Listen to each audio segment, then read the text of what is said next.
All right, guys, welcome to today's guest episode of the Men Made for More podcast. Joined here with a great friend and brother of mine, Zach Jones. And Zach, man, I'm excited to have you on here today. Man, it's an absolute honor to be here. I've listened to a few of your podcasts, and I love what you're doing. I love the mission that uh, you have going on here, and you are making an impact on people's lives. So I honor you for that, brother. Appreciate that, Zach, and yeah, excited for you to share with listeners here. I know we have some a lot of similar beliefs, a lot of similar mindset things that excited to give to listeners today. And I know people will be able to take a lot from it. So let's just give people a brief intro on you. I'd like to say, let's pretend you're just hopped onto an elevator with one of our listeners, and in 60 seconds, who are you and what are you really excited about right now? Yeah. So my name is Zach Jones from Bentonville, Arkansas. And I'm a man of honesty, influence, faithfulness, and self-discipline. Yes, you are. Yes, sir. So what I'm excited about right now is just being here with you, man. I'm excited that I'm here because I'm not supposed to be here. But God's been so good to me, and it's just been a journey.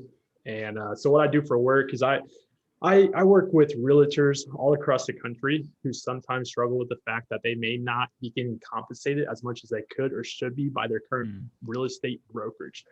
So basically what I do is I recruit real estate agents all across the country to join our brokerage. And I'd be happy to talk more about that if you'd like me to, but just been an awesome journey. I have an amazing wife, Brittany, and I have two puppies, a golden retriever and a Bernese mountain dog. And that's what it's all about for me. I'm just grateful to be here, and I'm excited to be on this podcast. Man, so good. Yeah, thanks for sharing that. And I know my wife, she actually just mentioned it. I think she saw your puppies on Instagram or something. You were Britt's page, and those are like two of our top choices for the first pup we would want to get. So you guys have a special place in our hearts from the dog side of things. I know Lindsay's going to get excited hearing that, but that's so good, man. Let's I want to dive into today's topic because you talk a lot about this underdog mindset, and I totally relate to that. I love it. And everyone loves a good underdog story in the movies. We see it in business and life. There's, everyone wants to see that underdog story, but very few, I think, in my belief, actually want to adopt that underdog mindset because it can be a grind. Takes a different mindset, different level of thinking. So people want the underdog success, but they don't always want the underdog mindset to go with it. How would you describe an underdog mentality and kind of how you apply it to your daily life?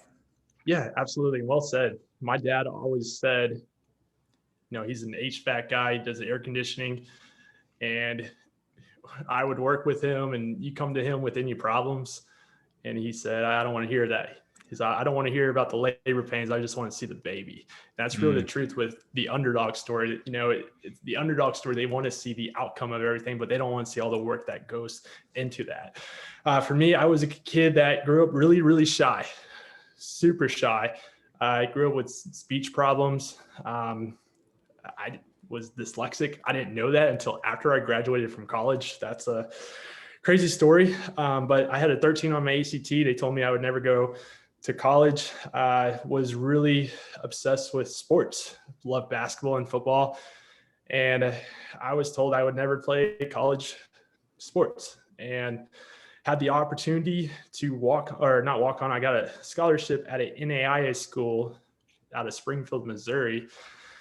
And so I'm at this small school in Missouri, and my first year was terrible. I got to play a little bit, but I mean, we're playing with some, my goal was to play Division I football.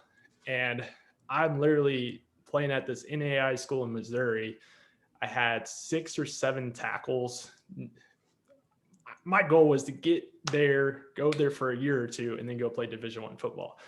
So coming out my freshman year, I literally had 7 tackles. They put me I was third string going into the next year. So I really just worked my butt off, and I really just went hard in the weight room, trained like crazy. And I found myself being named NAIA All-American honor. And I got the opportunity to go walk on at a Division I school as a preferred walk on at Louisiana Lafayette. and really was finding myself in a position where I really believed in myself, where I can go on to play in the NFL. And I felt like my size, my strength, how I really worked my way up to that point. I found myself, they were had to set out the entire first year as the redshirt rule. But after that year, I was now in spring ball, where they were literally uh, naming me a starter, and they put a scholarship into my account. And they were about to announce that I had a football scholarship. So I saw in my account, so I knew it was coming. I also heard buddies from my team telling me that they heard the coaches talking about it. So they're about to make this big ordeal about it. Next thing you know, I suffered what was my 5th concussion, and it turned out to be one of the worst concussions they've ever seen. They said it was the worst concussion they've ever seen. I threw up every day for a month. I don't really remember a month of my life. And just like that, my NFL dream was over. And I didn't even get to play a down of Division I college football. And I worked so hard to get to that point. Coming out of that, I found myself in an attic working for my dad doing air conditioning work. And I remember just scrolling on Instagram, and I saw my team on Sports Center doing a workout, and I was just like, that was depressing. So I fell off pretty hard, but I found myself back in that underdog position, where now I was starting to figure out how to be successful in sports, but I wasn't that smart. Like I said, I had a 13 on my reading ACT. So my, I just suffered 5 concussions. So my brain is a little jacked up. So I'm literally have to rewire my brain, learn how to be successful mentally. So once I graduated college, I now dug deep into personal development. I went straight into starting a business, and I really struggled with communication, really, really bad. And what I did was start a real estate business. I took the jump to start a real estate business, and being a realtor, in order to be successful, you have to know how to talk to people. And I didn't know how to talk to people. So it was a uphill battle for me, but I took that underdog mentality because I knew I trust the process, because I saw what I was able to do in my football career. And I knew if I just kept working at it over time, I will improve my skill sets. I will improve my craft, and eventually I will be successful. And that's led to where I'm at today. So very, very grateful for that. And that underdog mentality does mean the world to me, because I will always look at that. There's always something I'm chasing, and that person I'm chasing is just a better version of myself. So really working into that is what excites me. Man, so good. So much I want to unpack on that. And first off, man, honor to you for just coming on this podcast. Like I know you said it's your first podcast, and you're crushing it already. But it's just cool to see you stepping into these. I wouldn't say they're fears, but stepping into these things that are gonna force you to grow and to do that. And I can relate, because I know some people might know this. A lot of people don't, depending on how much of the podcast they've listened to, but I'm no natural born speaker or anything too. And I started a podcast partially selfishly to improve my speaking skills and to do those things too. There's a certain impact that definitely wanted to have, and a vision God put on my heart for why I wanted to start this. But at the same time, it's not like I'm a natural born speaker. So I can totally relate with you on that. And it's just the reps of it, the reps of, I don't know how many episodes I'm even in right now, 100 something episodes. Eventually I found out I'll get a little better by throwing myself in the fire. And it sounds like the same thing with your real estate business and a lot of these different things you've done. But I want to unpack a little bit about how'd you shift that belief in yourself? So we're talking freshman year at that in Missouri when you're at school there. So freshman year, you have 6 or 7 tackles. I'm guessing confidence issues had to be there. Like your confidence might be kind of low of, man, this was not how I drew this up. How did you talk me through a little about what that mindset shift was like, of how did you go from 6 tackles your freshman year to up to all-American status in that way? What was some of that mindset shift like? And did it happen quick? Did it happen slow? If you can talk a little more on that. Yeah. So I'll go back just a little further. My junior year in high school, going into my junior year of high school, I was 160 pounds.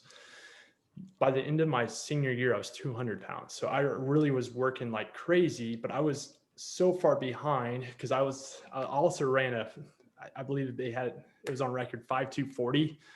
I eventually, by the end of my junior year in college, I got that down to a 4.59. Mm, So just amazing growth. And I got up to 240 pounds. So freshman year, I was 200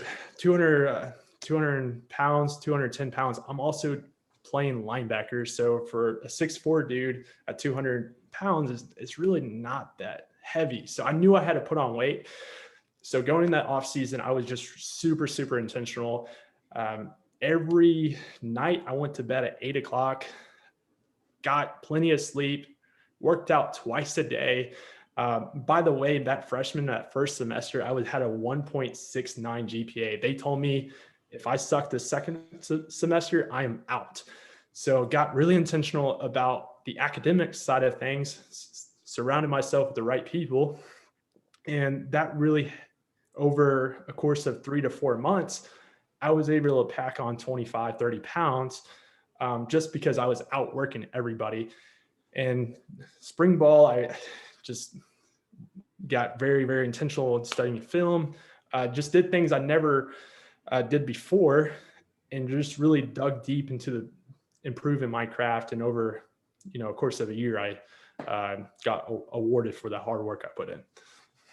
that's so good. Yeah. Sounds like a lot of these small habits that I'm guessing many people on the team weren't doing in terms of film and extra workouts and going to sleep on time. And if it's anything like the school I played at, that wasn't necessarily a priority for a lot of people. And did you find that those habits or anything else you implemented that helped you to pass those people that are maybe ahead of you on the depth chart?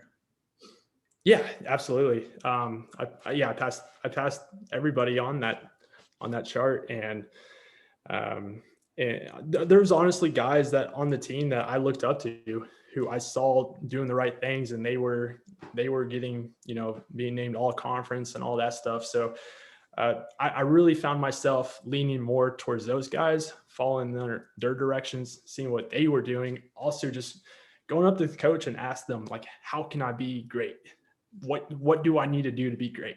So I had a couple of coaches that would spend hours and hours with me watching film with me, because they knew how bad I wanted it, and they wanted it for me, and they also wanted the team to win. So a lot of good alignments made, and then we obviously went after the assignment. Mm-hmm.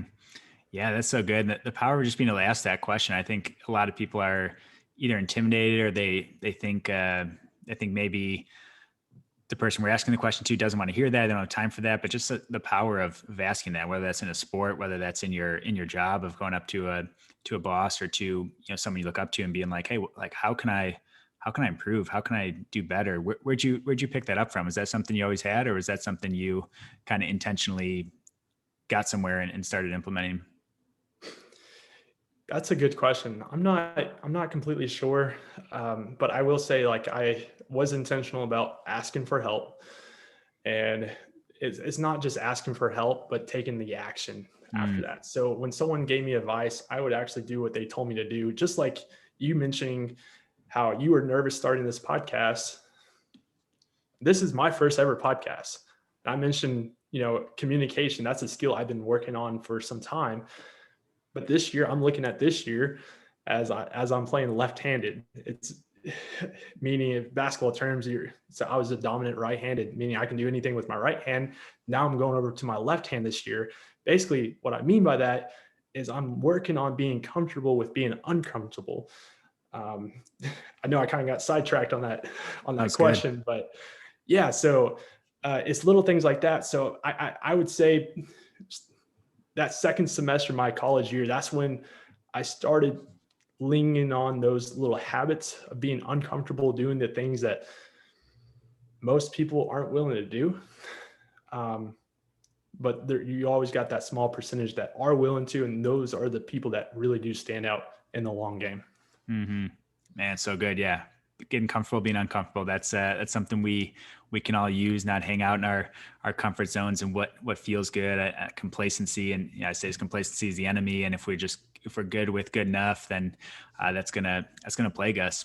And I'm curious though on what current habits. You talk a lot about these habits that you're able to do as an athlete that got you to a level that you were able to play at. But what kind of things are you implementing today in your business, in your marriage, in other relationships, finances, whatever area of life you want to speak on that's you think continues to set you apart with this underdog mindset? So a lot of people can, sports is one analogy, but a lot of us, a lot of people listening aren't necessarily currently athletes or anything, but they are business owners, they are husbands, they are, just guys looking to better their life. What habits are you currently laying down, working on, implementing that are helping you across these different areas? Yeah, absolutely. So there's been just a whole bunch of habits accumulated over, you know, several years here. The one thing that's really helped me the most, I would say, is breaking my days into quarters Mm, and having a vision going into the week. So on Sunday, I'm literally planning my week ahead of time. And it goes back to what we call living life by design, not by default. So I'm literally planning my week, breaking my days into quarters, meaning there's 4 quarters in each day. For example, quarter one is my me time. That's my personal development time. So I wake up, I'm doing a 1 year reading Bible plan, spend some time in daily prayer with God, and then I'll go do some stretching, some meditation, and just listen to worship music, kind of get my head flowing there, go get a workout in, listen to a podcast, really personal development time. From there is quarter two. That's in the business. I'm working on things that will get me paid ASAP. Quarter three is on the business, things that might not get me paid, but it's improving myself on the business, or having conversations like this, or, just being on a podcast and understanding like, yes, this may help somebody, but honestly, selfishly, this is helping me improve my craft, my communication skills. So that's working on myself as well. And then quarter four is family time. And what's funny is I got a group of mentors now. So they really taught me how to implement this into my life. So I always get excited. I like to take action on the things that are being advised to me. So for example, quarter one through quarter three, I literally wrote down everything to like the fine detail on what to do, what I'm going to be doing. I took this to my mentor and I was sharing all this with him, and it came to quarter four and I just said family time. And he actually gave me some of the best advice I've ever heard. And he said, Zach, you need to spend more time on quarter four, be as intentional, if not more intentional on quarter four than you are quarter one through three. And that right there was a game changer, because marriage has just significantly improved, living life by design, not by default. that's so good. Yeah. And that's, I think for a lot of, call it the high achievers out there, the high performers, the guys maybe like you and I that want to, are hungry for success and for bettering themselves and for doing those things. And there's nothing wrong with that on its own, but the family time, the relationships. And I know for a big part of my life, like those things kind of take a back seat of like, well, I'm not focused on that now because I'm trying to build up the business like we're doing. And it's all well intentioned, I think, for guys out there. Like it's for our family, it's for our future, it's for those things. But at the same time, that doesn't mean we can neglect those things in the present. Did you find the same thing? Yeah, absolutely. And what I found the most is I thought family time is just a time to relax, hang out. And yes, it is relaxing to hang out, but it's being intentional about the relaxation. What are we doing during this time? And what I found the most is that discipline really creates freedom. So I was getting bogged down and saying, like, I'm going to bed so late, I can't, not being consistent with my morning routine because my night routine was jacked off. And then we're not aligned with, like, my wife and we're not aligned. We're not thinking. Now we have the vision. It's clear. We're on the same page. Then we attack, we do the dishes and the laundry. The house is good. So now we have all this freedom because we're not arguing, wasting time, wondering what happened. We know what happened because we had a plan and we attacked. That's good. Can you talk a little, and if you don't mind sharing, and more so, I'm curious for Lindsay and I too, because this is, a newer thing of being more intentional with this and actually spending as much time on that as we do on the business. What can a Q4 look like, or what kind of things are you intentionally planning in there to build your guys' relationship, to really foster that? Yeah, absolutely. So it looks different for each day. But so I'll get home by 5:30. So 5:30, we might have on the schedule a dog walk that day, with our two puppies. From there, we have dinner, and then we have like right now we're doing a fasted prayer after we eat, 21 days of fast. So that's in our calendar right now. And then if we have more freedom or more time, we'll have an hour blocked off for movie time, TV time, or honestly sex, whatever and that's in place. So we're not having, sex at 10 p.m. and when I'm trying to wake up at 5 o'clock the next day. So it's being intentional about those things. I know that sounds weird, but we found it, if we just get a line on it, we're not arguing when, she's trying to have sex with me at 10 o'clock and I'm like, I really got to get some sleep.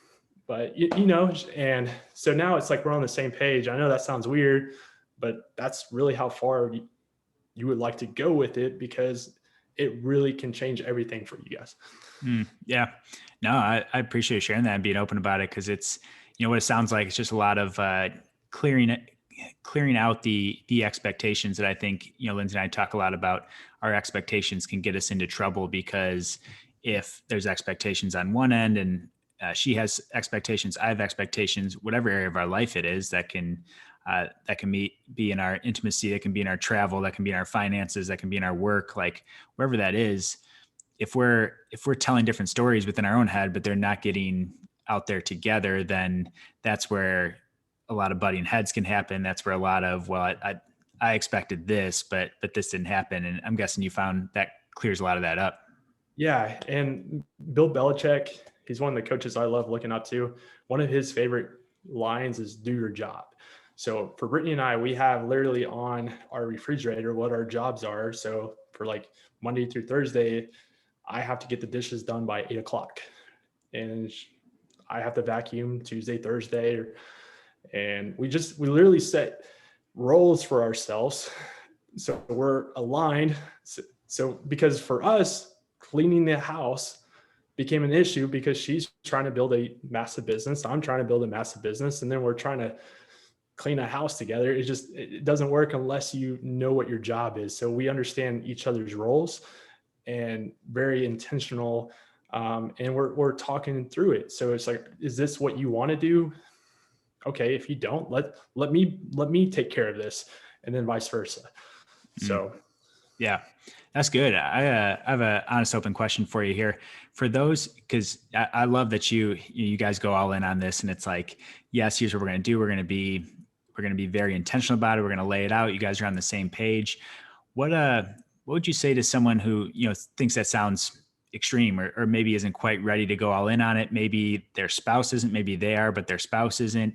Can you speak at all to that? And I hope my question makes sense of how would you what would you recommend, and how would you recommend going about it for those that maybe don't feel like they can spend 4 hours in the morning for them time, or maybe their spouse isn't on board with it? Any of those common objections, what would you say to those? yeah, I would just say, would you prefer to live your life by design or by default? Most people live by default. They talk the talk, they don't walk the walk. Mm, So it is hard. I say it's hard. It's not that difficult once you get it going. It's challenging for example, my wife Brittany. She's always joking around saying I'm the extremist. I've had to learn that I can't just like come to her and say like, hey, let's do this, let's do that. I literally had to take time with preparation. So what I'll do is I'll spend the time Sunday evening, doing our budget, doing our planning our week, and then I'm bringing it to her. Are you okay with this? And then if she's not, then we'll make some course corrections. But I would say like there's probably somebody in the group that may have to take a little more leadership on it. And it does seem extreme, but I'm telling you guys, like if you really get intentional about your life, the discipline aspect of things really does create more freedom in all aspects of your life. It's insane. And I never was one to believe that until I started doing it. Hmm.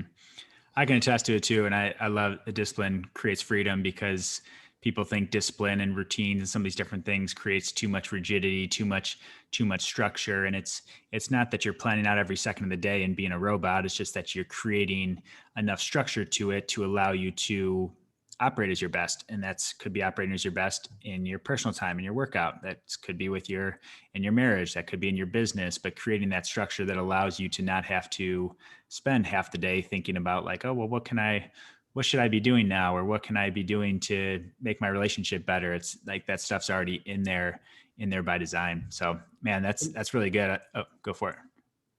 I'll just add one thing, and don't feel like you have to get it right away. It's a process. I'm talking about it right now, but it's literally taken weeks, months to really implement and start to master. So just over each week, you try it, and then you go back to next week and review what happened that previous week, and you course correct. So it's an ongoing process, and just trust the process with it, and you'll get to the point where you will structure it the way you want to structure it. Yeah, that's really good. Knowing that there's some personalization behind it, and also to be patient with the process. With anything we're implementing, you don't go to the gym one time and then get bummed out because you can't see your abs yet. It's like this stuff takes time, and the mental stuff takes just as much time to really, yeah, really just ingrain these disciplines, create these new habits, lay down these new grooves that you used to operating one way, and you're kind of trying to change that. You're changing this direction you're heading, and it's not that it's a bad direction, but you're like, hey, I want to head that direction faster and with more purpose. Then it's going to take some rewriting of those old scripts. Yeah, well said. That's it right there. Yeah, man, that's good. I appreciate you sharing the planning side of things. Another thing I want to circle back on is, so we kind of glossed over this, but this was definitely something I want to highlight is you, so you made these changes. We talked about these habits you laid down. You made these changes in school. You got up to All-American status. You got D1. You got your scholarship right there. And then this concussion happened and set you back. And it sounds like this was a dream you had been working towards probably since at least high school, probably as a kid. I want to talk a little bit on that setback. What were you feeling at the time? I know you kind of mentioned you were in a bad place at some time after that. Like, how did you initially respond to it? And how long did it take you to kind of work through that, a setback as big as that, where it kind of dreams being crushed at the time? Yeah, no, absolutely. So I would love to sit here and say, man, I handled it perfectly. I came back stronger than ever right away, like all this stuff. But that's not the truth, man. The truth is, when that happened, I went into deep depression. I really, really fell off. Like I said, I was working with my dad now back home in Arkansas. My boys were in Louisiana on the football field. And I was literally crawling under houses and crawling up attics in the middle of the summer, and it's just deep depression. I got deep into pornography. I literally could not go to bed until I finished watching porn. Like, I had to watch porn in order to fall asleep. I started cheating on uh, my girlfriend, and really became just really lost, defeated, broken, man. And I love to say like it was all perfect, but I almost committed suicide 2 times. So just really, really, I fell off. By the grace of God, he kept me here, and I did start to find my momentum. I came into real estate, had all these business ideas. I finally went after the real estate career, and that gave me some sense of purpose, or some sense of like direction there. So started working on, and then the personal development really dove deep into that after I graduated from college, which is funny because I graduated college, but I only read one book in my entire childhood years, and that was Wizards of Oz in the 7th grade. It was something totally random. I did not read a single book until after the first month after I graduated college. So now I'm starting leveling up on the personal development side. And then these habits start coming into play. I start getting my head on straight, and all of this stuff. So yeah, I know that's not, I wish I could say it was all, sunshine and roses. However, that's the truth. It was really a process. And I'm just grateful God kept me here to be growing the process, because I've came a long ways. Yeah, man. Thank God you're here too. And that's, no, I don't want you to sugarcoat that. I think that's great to be that vulnerable and open about all that. Cause I know you're not the only one struggling with those things, and the people that have gone through that, I know, can relate to it. There's people listening that are probably right in the heart of that right now. What would you say to them, of someone who's maybe tuning in and maybe they find themselves in that storm right now? Their life hasn't looked the way they wanted to. Their dreams haven't come true. They've experienced these big setbacks. They're in this underdog place right now where hope looks kind of lost. Like, what would you say to encourage them? I'll say a couple things. So I found my identity through football. That was where I was a Christian dude, but that's where my life was. So everything that was involved. So as soon as that was taken away, it was gone for me. So anyone that's like struggling, they may have lost something or whatever the case may be, I would say go to God, get your identity through Him. But beyond that, start finding a purpose, a vision for your life, and the vision in all aspects of your life. And that's health, financially, if you have a business or your career, personal, and your family life. Have a vision for all 5 areas of your life, and then work backwards. So working backwards, you understand where you want to go with these 5 areas. Now you create a game plan on how to get there. So when you're dealing with this pain that you're going through, this vision now gives your purpose, or your pain, purpose. So it allows you to get through with ease. You understand this is just part of the process. So yeah, it's I was definitely there. I wish I knew that back then. I obviously did not. But if you just keep going, as our mentor Riley Meek always says, with action comes clarity. So just take action on these things, and you will eventually find clarity on what you really want. Mm-hmm. That's a couple good things. Yeah, to recap that vision, creates purpose for the pain, and that's something that can be hard to do when you're in the middle of that, is casting out that vision of what do I actually want my life to look like? Because right now I feel like I'm not doing anything right, and there's probably some shame and some guilt. So being able to, and this can be, for some people, this might be in every area of their life. For some people, it might just be like, hey, financially, I'm not where I want to be, or in my relationships, I'm not where I want to be.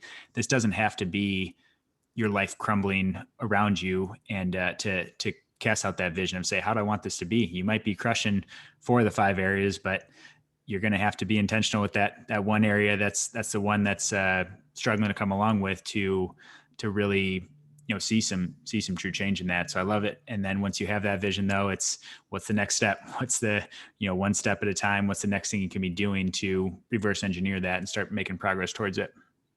Yeah, absolutely. It's a harmony. And Nick Unsworth, he was just at the last event we were at.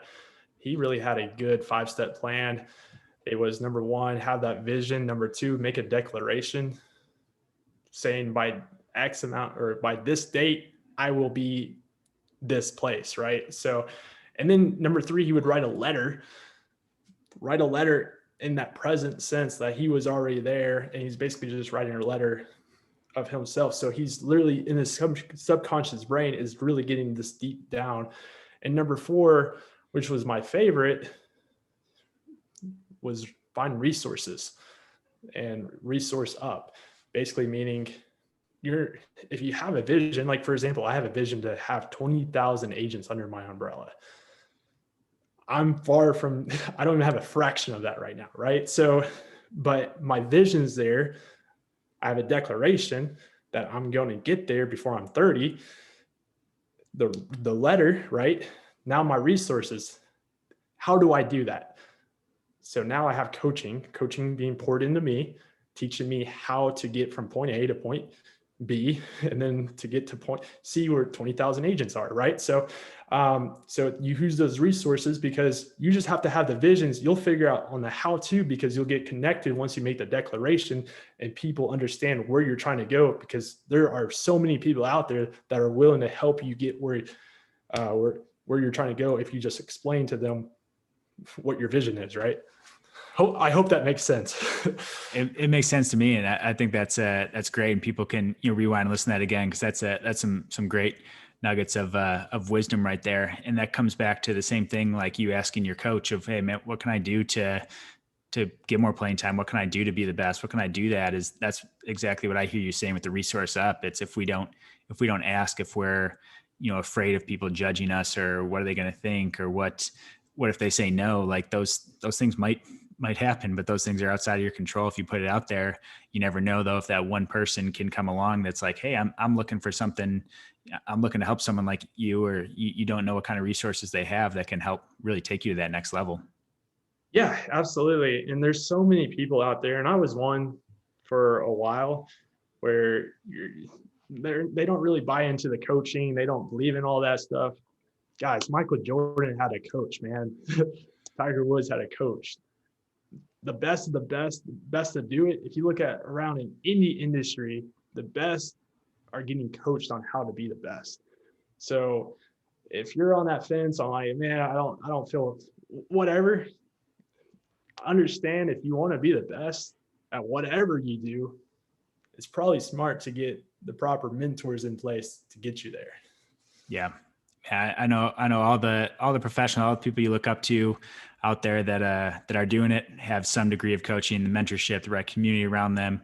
My life took a major change when I started investing in coaching and those things too, because it's so invaluable. We get in our own bubble, we get in our own thought patterns, and we see things a certain way, and we miss reality of how so many things are. And it's we can't emphasize enough the importance of finding that coach, finding that mentor, finding whatever way you can to be around those people, because you'll be amazed at how life can take off when you do that.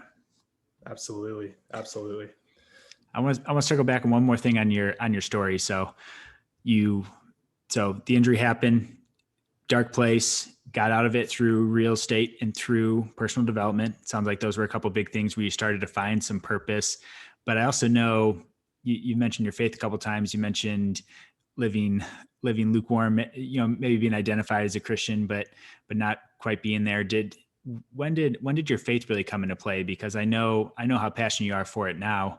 And I also know that real estate on its own didn't give you this big purpose, didn't get you to where you are now. It's not your overall identity anymore, like it might have been when you were in that dark place. It sounds like it served a purpose when you were getting out of that spot. But how did your faith get mixed into things? And because I'm guessing that's more of your driving purpose now than the real estate and the personal development sustaining you on its own. Is that correct? And can you speak on that a little bit? Yeah, absolutely. So I actually grew up a Christian, and I actually recently got baptized this past Tuesday with my wife, Brittany, which was amazing in Frisco, Texas. So it was just an awesome experience there. But and the reason we got rebaptized is because, up until recently, I was a lukewarm Christian, as you alluded to. If I were to die, someone that knew me, they would look at me, oh yeah, he's a good Christian dude, whatever. But man, I was living double lives. So I behind closed doors, I'm this one person. Outside in public, I'm another person. Who you see on Tuesday may not be the same person you see at Sunday at church.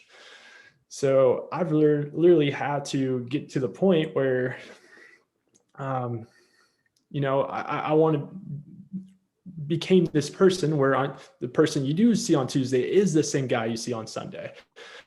And from that, I had to be honest and vulnerable about a lot of things. So me sharing that I cheated on my girlfriend, that girlfriend is now my wife. I did not tell her any of this. I hid this behind her back, living a life of lie until recently. This all came out recently. So I'm learned that I have to let go of things that the devil was bringing me down so God could free me up. So, we've been going through marriage counseling and working on all of that stuff as well. But I've learned that, I'm tired of being like, living two different lives. I'm tired of being a lukewarm Christian. I'm going all in on this, just like I went all in on my business, man, just like I went all in the sports.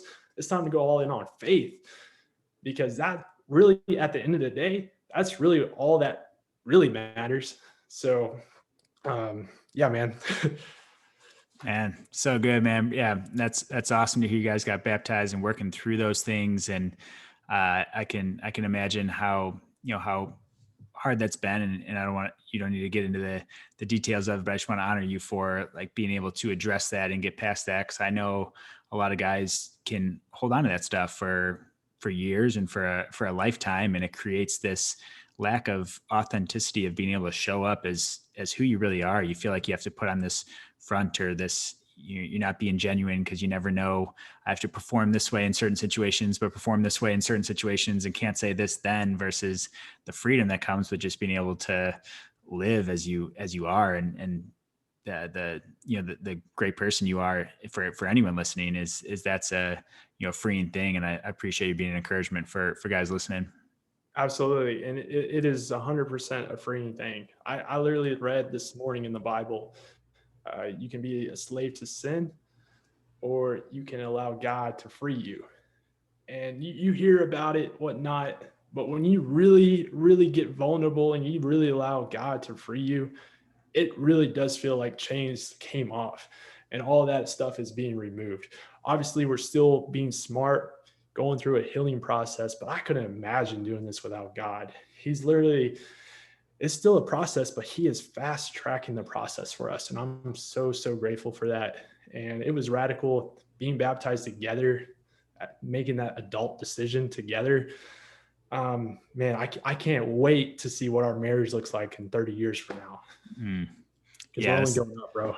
man, so good. Yeah, I can't wait to see it as well, and see the journey, man. I'm proud of you. I appreciate you coming on. I want to start to wrap things up here. I got so many takeaways to have here as we wrap things up, and I'll let you add it on in a second here. But some of the things I was writing down was, I love how you talk about the intentionality of chasing the best version of yourself, and something that we can all be doing is looking ahead at that version of who do I want to be in this area, and then taking the steps to do that. I love how you talked multiple times about being vulnerable enough, being courageous enough to just ask the question of others, of mentors, of coaches, of different things, of what can I do. But then the caveat with that is making sure you're taking action on those things that they talked about.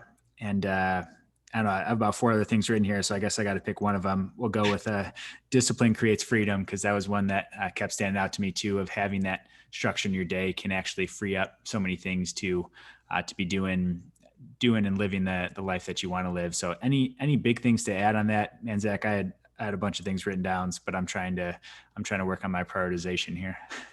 No, you're good, man. Yeah, I'll just go back to living life by design versus default. Once I understood what that meant, it really was a game changer for me. And yeah, if you're not, because most people will go about life by default, just reacting versus being proactive. Mm. And if you're proactive, it can change the world for you, bro. Yeah. So good. So good, man. And we already hit a couple of the closing questions I had. I appreciate being vulnerable enough to be open about that in general throughout the podcast, but I'm going to throw one more on you. I'm going to put you on the spot of, we'll say you have 60 seconds to talk to younger Zach 10 years back. So going through all those things, you're probably in your football career then, you're living, on pace for your dreams. What would you say to younger self 10 years back if you bumped into him looking for some life advice, looking for something, not knowing what the future holds, not knowing all the setbacks, the hurts, the depression that's going to come into that? What would you say to him to speak life to him in 60 seconds? So 10 years ago, I was 15. And back then, I really played into the comparison game. I was so shy. I just wanted to be liked by everybody. I wanted to fit in. I couldn't talk to people. I was too nervous to do that. So I had so much social anxiety. I guess my advice to that younger version, that 10, 15-year-old Zach, is to, man, just don't worry about all that. Don't let that go. Put that aside. Focus on you, bro. Just focus on improving yourself. Yes, you are going to deal with some hardships. You're going to deal with struggles, but don't play the comparison game, because if you just keep working on yourself, you'll be very, very successful. And they're not like you, bro. You're different. You're special. Understand that. Mm. So yeah, that's probably the advice I would give to my younger Zach. And by the way, one of the greatest quote, I'll just share this. You work hard on a job, you'll make a living. You work harder on yourself, you'll make a fortune. Mm. I just want to share that because that's one of the greatest quotes I ever heard.